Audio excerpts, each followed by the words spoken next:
მე როგორც გავიგე მზია ამაღლობელს დაწყებული აქვს ჩიფშილობა ციხეში. მინდა მას სოლიდარობა გამოუცხადო და ყველა პოლიტპატიმარს რა თქმა უნდა სოლიდარობა და რა ვიცი მინდა ჩემი აზრი გამოვთქვა ყოველ შემთხვევაში. ახლა ალბათ ვინმე მეტყვის რომ შენ ახლა ბრიუსელიდან ადვილი სალაპარაკოა და ადვილი გასაკეთებელია, მაგრამ მინდა გითხრათ რომ მეც ვიჯექი ციხეში ამ რეჟიმის წყალობით და ვიშიფშილე იქ და ამიტომ მაგ რაღაცნაირად მორალური უფლება მოუწოდოს ყველას საქმისათვის. მე ვთვლი რომ ჩვენი მორალური მოვალეობაა ამ წუთას და იმპატიბრების მოვალეობა მორალური და აუცილებელიც 52 პოლიტპატიმარი მყავს ახალი დაჭერილი როგორც ვიცი ვისაც ჯანმრთელობა უშავს ყველამ უნდა გამოაცხადოს შიფშილობა და მათთან სოლიდარობის მისვლა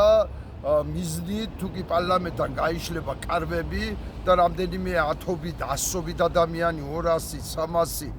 ადამიანი გამოაცხადებს შიმშილს ჩემი აზრით წაადგება საქმეს ჩემი აზრით წაადგება იმას რომ დროზე დავისწრათ პოლიტპატიმრები ციხიდან და ჯურღმულიდან და ჩემი აზრით წაადგება ბიძინა ივანიშვილის დიქტატურისკენ მიმავალი ხელისუფლების დამხობას. რა ვიცი მე ყოველ შემთხვევაში ასე ვფიქრობ და კი ბატონო ტროლების და ბოტების გარდა ყველა ადამიანს ვთხოვ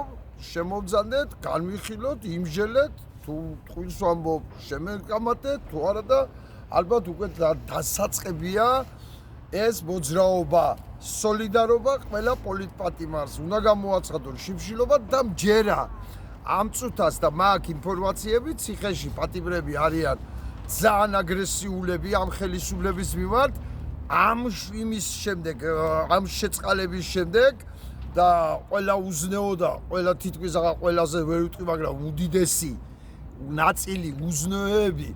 დიდი საჯელებით რო იყვენ და პოლიტიკური მოსაზრებით გაანთავისუფლენ და ადამიანები ვინც რაღაც უბრალო შეცდომისთვის მოხდილი აქვს და ისინი ყველა დატოვენ და მჯერა რომ ციხის უდიდესი ნაწილი აყობა ამ შიმშის და უკვე დრო არის ციხით მევიდენ ეს შობეძაღლები და ციხითვე დავამთავროთ ჯერა რომ ციხეში უამრავი პატიმარი აყობა ამ შიმშის ერთი კრიზისის ადგილი შეუქმნა ციხე აქ მაგ ხელისუფლებას მადლობთ ყურადღებისათვის.